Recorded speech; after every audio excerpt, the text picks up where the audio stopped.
Magandang araw po sa inyong lahat. Magandang gabi po sa inyong lahat. Muli po, Coach Oli News PH sa YouTube at sa Facebook. Nako, breaking news tayo ngayon. Maganda itong ating balita. Duterte. Coach Oli, anong maganda dyan? Duterte sa Davao. Paano na ang Senado kung magduduterte sa Davao? Mamaya lang po, pag-usapan po natin yan. Ha? Pero bago po tayo magsimula, pwede ko po bang i-request doon sa mga hindi pa nakasubscribe kay Coach Oli, subscribe po kayo. At i-like nyo po itong video na ito nang sa ganun mas kumalat po ito. Konti na lang po tayo nagtutulong-tulong kasi alam nyo naman marami ng bayaran diyan sa mga team Bangag. So, tayo na lang po magkakampi. Sana po ay matulungan nyo kaming, especially yung mga DDS, na i-share itong video na ito nang sa ganun ay makalaban po tayo sa mapang-api, mapang-abuso na mga nasa kapangyarihan ngayon. Okay? Hindi man lahat, pero marami po. So, sana subscribe po kayo and share this video, like na rin po, okay? So hindi na po tayo magtatagal. Simulan na po natin agad. Ito po, galing mismo sa bibig ni PRRD, kayong kumilatis, Duterte sa Davao. Ibig sabihin, Mayor at Vice Mayor si PRRD at si Mayor Baste ay magiging Vice Mayor. Ayan, pag-usapan natin yan. Okay, eto na. Napapasok lang nito. Ibig sabihin? Sige, mag-mayor tayo. Yun. Did I not announce it several months ago? Parang Tatay Diggs, parang parehas tayo ng polo Medyo may pagkakahawig Sige. But you're thinking that I'm running?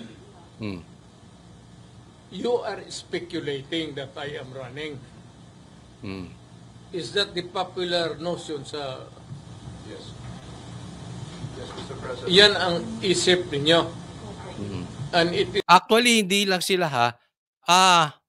totoo niyan, may public clamor. Sa katunayan, alam naman po natin at tayong lahat gusto nating tumakbo si PRRD bilang senador. Gusto natin siya manumbalik. Ganon din si Mayor Baste. So may public clamor. Gusto yan ng marami. At kinaayawan din nandoon sa kabilang parlor yung mga tambaluslos. It is almost a... sige, tatakbo na lang ako. Yun.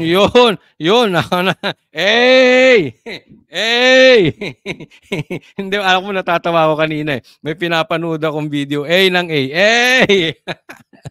Ay, tambaluslos, anong nakain mo? Bata, sabi niya, yes, tatakbo na lang ako. Sige, tuloy natin. I've been your mayor for so many years now. You think that I can carry a national campaign at my age? Or you want me to die? Okay. So ito kasi ang tanong tatakbo siya bilang senador.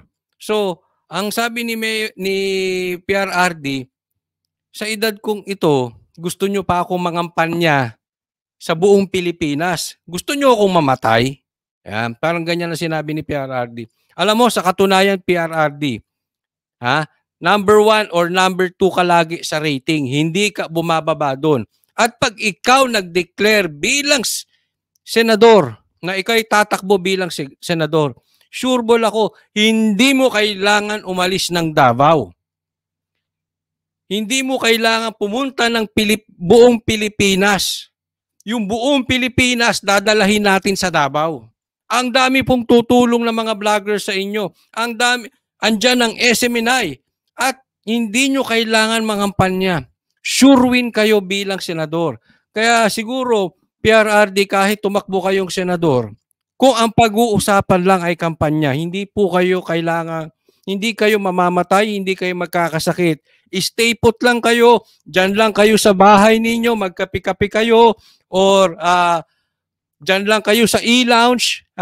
Shot tayo diyan sa e-lounge. Shout out Sir Bong Duterte. Shot lang diyan sa kain-kain lang tayo diyan sa e-lounge. Walang problema, kanta-kanta lang. 'Di ba? Hindi mo kailangan mangampanya. Swak ka na sa Senado kung ikaw ay magde-declare, no? Pero syempre, hayaan natin siya magdesisyon kung ano man ang gusto niya. Magkukulaps lang ako niyan eh. Hindi. Hindi ako naniniwala. Pasensya na ha. Ngayon lang ako hindi sumang-ayon sa inyo, PRRD. Hindi kayo magko-collapse. Relax lang kayo. Hindi nyo na nga kailangan magbiyahe sa eroplano sa dami ng supporters ninyo, nakaw. Well, anyway guys, I think that at my age 73, kaya pa yan, Mayor. Mukhang hindi ko na kaya. Let us be realistic about it. Pero are you considering local position? Ito sabi niya mamaya i-discuss natin, mukhang hindi ko na kaya. Kasi iba yung kampanya, iba yung trabaho. Sige, tuloy tayo.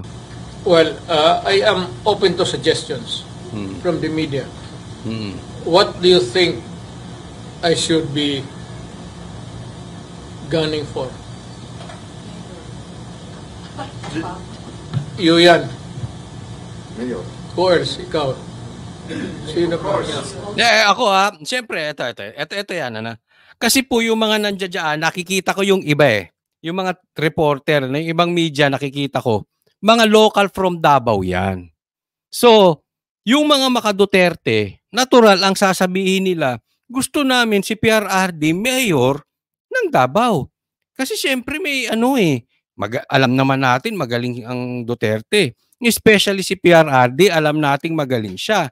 So kung tatanungin mo, taga Davao, siyempre gusto nila diyan ka sa Davao. Ngayon naman, puntahan natin kasi alam nyo hindi ko na lang babanggitin kung galing sa ang media. Pero talaga may mga matitindi dyan, mga sip-sip. Mga sip-sip dyan kay Marcos, kay Torre, kay Tamba. Nakita namin yan, grabe. Ang mga tanungan nila kay Atty. Torion,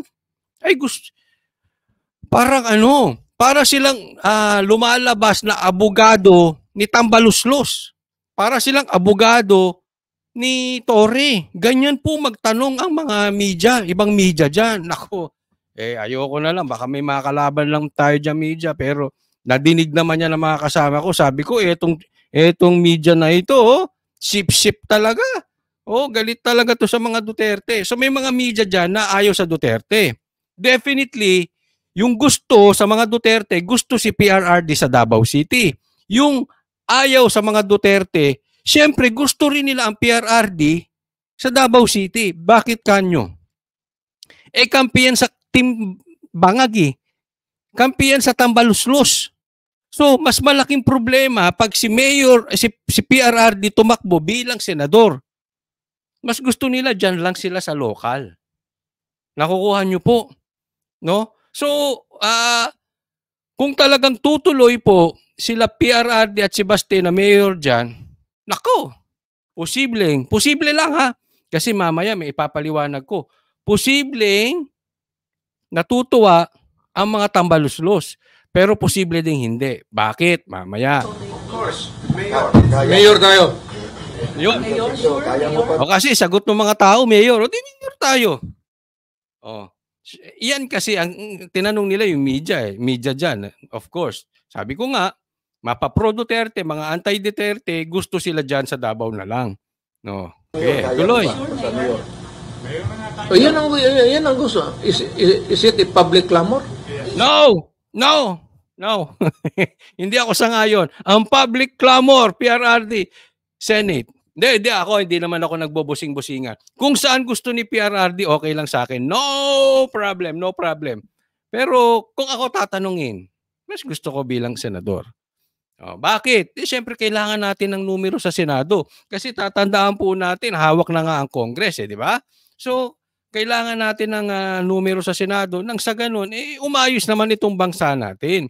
Hindi Davao lang ang maayos.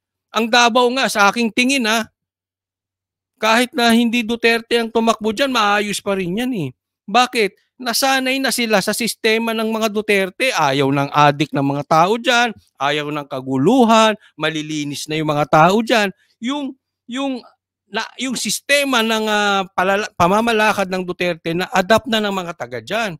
So sa aking tingin, bagamat syempre ako'y outsider, hindi ako taga Davao talaga, no? Posibleng meron akong personal interest kasi hindi ako taga Davao. Pero sa tingin ko, mas kailangan ang mga Duterte sa national, hindi lang sa local. Lalo't lalo na, maayos na ang Davao Hindi na, I mean, kailangan, but definitely, mas importante sila sa national. Among sa media, well, is the media's sentiment now reflect the... Hindi. Alam mo, hindi. Hindi rin. Pasensya. Kasi ang tanong ni PRRD, yung the media now is the sentiments of the people. Hindi rin.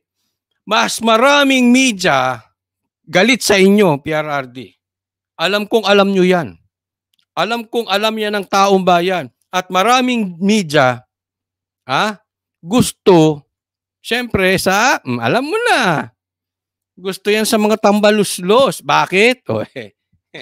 Ano bang atin dyan? Di ba? Ganun lang yan Ano bang atin dyan? Bakit nila gusto doon? Okay, kayo na mag-isip. Community, Yes, of course. gusto ng tao, ibig sabihin?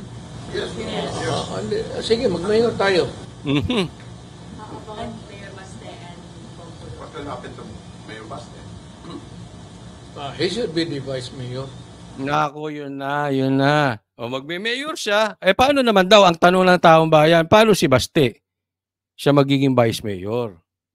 Pero PRRD, hindi yan ang sinabi ni Sa aking pagkakadinig, hindi yan ang sinabi. Binanggit din ni Senator Bato yan. Tatakbo, handang tumakbo si Mayor Baste bilang senador kung tatakbo ka mayor.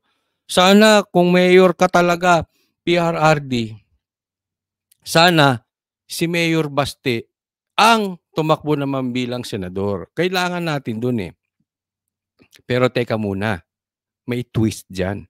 May binulong sa akin. Twist, mamaya. Kasi ako matanda na, 73 ako ngayon. I should be, I think about mga 75, 76.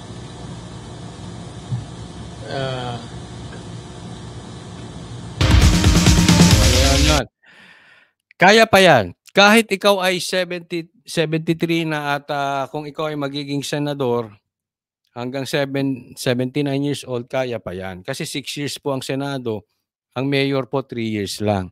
No? So, eto po ay posibleng kinatutuwa ng mga timbaluslos and timbangag. No? Posible. At posible din sa isang banda, ito'y kinakatakutan.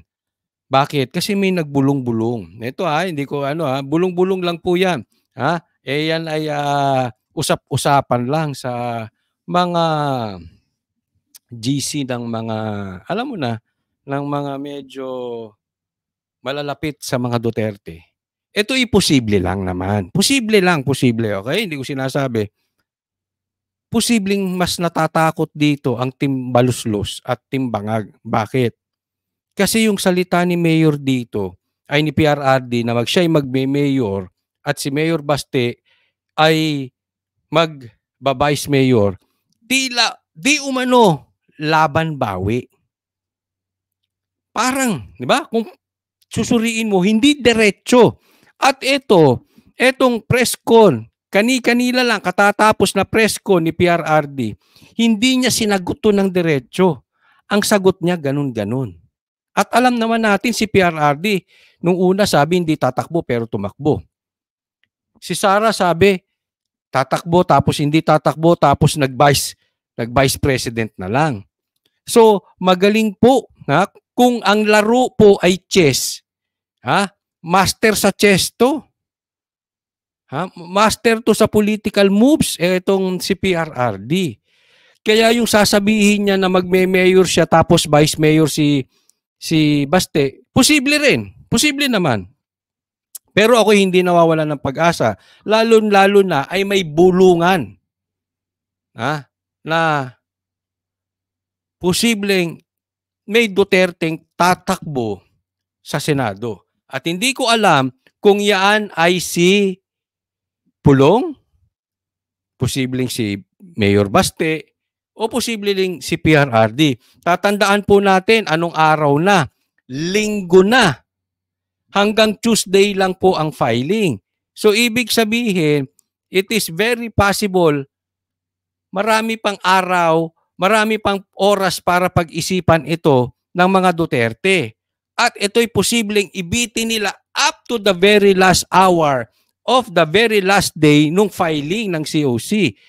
Posible po yan na kanilang kung ano mang intention nila, kung sila ay magme-mayor o kung sila man ay magba-vice mayor o sila man ay magso-senador o magko-congressman din si ano. Yan po ang posibilidad. At hindi po ako nawawalan ng pag-asa. Sa aking mga naririnig, again, this is not based on facts, pero sa aking mga naririnig, hindi kailangan mawalan ng pag-asa. Very possible pa rin na may tatakbong Duterte sa Senado. At yung sinabi ni PRRD na may Duterte magme-mayor siya at si Baste ay magba-vice mayor, hindi tuldok. Walang tuldok Pag ganong-gano nga. Sa bandang huli, medyo binabawi pa nga siya Kasi merong reporter na bagong dating, nasagot na yan, tinanong ulit. At ang sagot ni PRRD, ganun. Sabi niya, ganun. So tatakbo ka nga. Sabi niya, ganun. So hindi pa rin. Again, ang gaya ng sabi ko sa inyo, may pag-asa pa. And si Pulong, di ba? Malay natin. Yan din ang tumakbo. Pero ang ganda ng press con, kung mapapanood nyo po, ni-live ko po ito. Galing from SMNI, maraming salamat po. Ni-live ko ito, panuorin ninyo.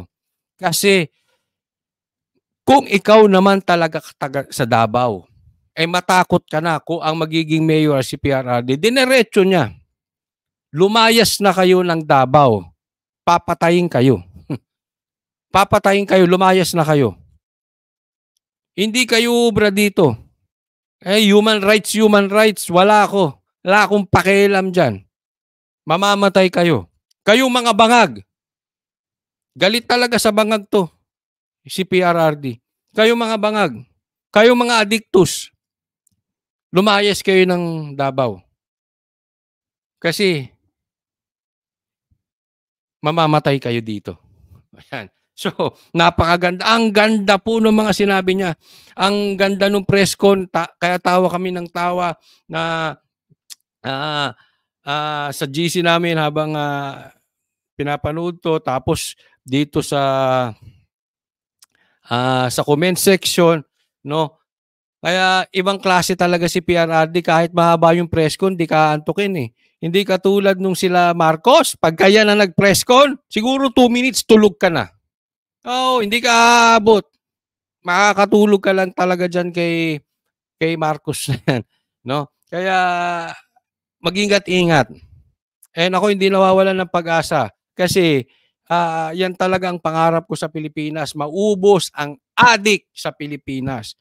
At ang talagang makahagawa lang nito na pinaka-epektibo ay ang Duterte, especially PRRD. Kasi hindi siya adik Hindi siya adik. Ang dali kasi sabihin, susugpuin ko yung mga adik, i-raid natin yung mga adik, pero sila adik. Diba? Wala tayong binabanggit. Kaya walang credibility. Pero pag si PRRD nagsalita, sure ka, may kalalagyan. Bakit? May ebidensya Tingnan nyo kung ano ang Davao ngayon. Napakalinis, napakamapayapa, dahil kung mayroon mang gumagamit dyan, ilan-ilan lang dayo pa. Alam nila kung adik ka dyan, madadali ka dyan sa Davao. Kaya lalayas. So kung meron mang mga tumitira dyan sa Davao, galing labas yan. At very minimal compared doon sa mga cities dito sa buong Pilipinas. Sa madaling salita, may ebidensya, hindi tsamba, at hindi lang nila nagawang ilang taon. Dekada na po na ginawa ng Duterte na malinis ang Davao. Ganun po katindi. Kaya yung ganong klase, that brand of leadership ng Duterte, kailangan sa national. Yes, I'm very happy kung makakatulong sila sa Davao kasi marami na rin tayo naging kaibigan dyan sa Davao, especially mga taga KOJC at mga taga SMNI dyan sa Davao. Pero mas magiging epektibo at pakipakinabang ang mga Duterte kung sila'y tatakbo sa Davao. Ayan. So abang-abang lang tayo. Very exciting to. Meron pang 2 days. At abangan nyo po, Banatero sasamahan ang si Yorme sa Martes. Abang-abang po tayo. Maraming salamat po. Abangan po ninyo ang mga napapanahon ng mga videos ni Coach Oli. Para sa Diyos at Pilipinas nating mahal, God bless everyone.